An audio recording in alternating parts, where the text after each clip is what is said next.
ટીંડોરાનું શાક લગ્ન પ્રસંગમાં બનતું શાક. આ મેં ઝીણા ઝીણા લાંબી સમારી લીધી છે. ટીંડોરા 400 ગ્રામ આ ટીંડોરા છે. તેલ નાખીશું.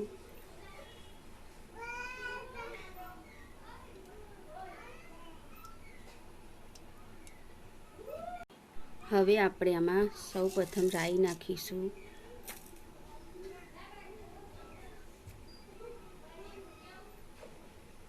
હળદર હિંગ નાખીશું.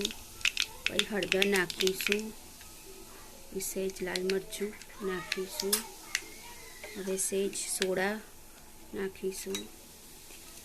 હવે આમાં આપણે ગિલોળી નાખીશું. હવે ટીંડોરા આપણે નાખી દઈશું અને હલાવતા જઈશું.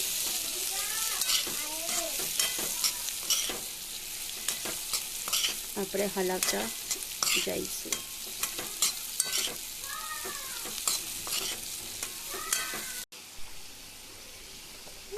મીઠું નાખીશું આપણે. હવે આપણે થાળીને ઢાંકી દઈશું. થોડું પાણી નાખીને ચડવા દઈશું. આમાં ધાણા જીરું આપણે વધારે નાખીશું, જેથી કરીને શાક વધારે સરસ બને, કલર સરસ પકડાય. આમાં આપણે ધાણા જીરું પ્રમાણ વધારે રાખવાનું છે.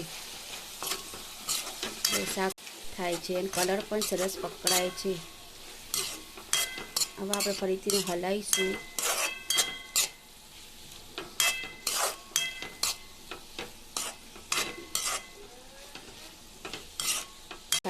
ફરીથી કલર પણ સરસ પકડાય છે આનો.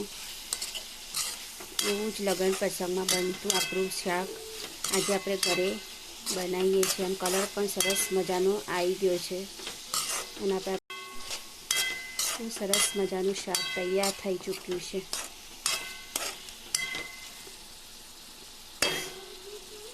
શાક ગિલોળીનું શાક.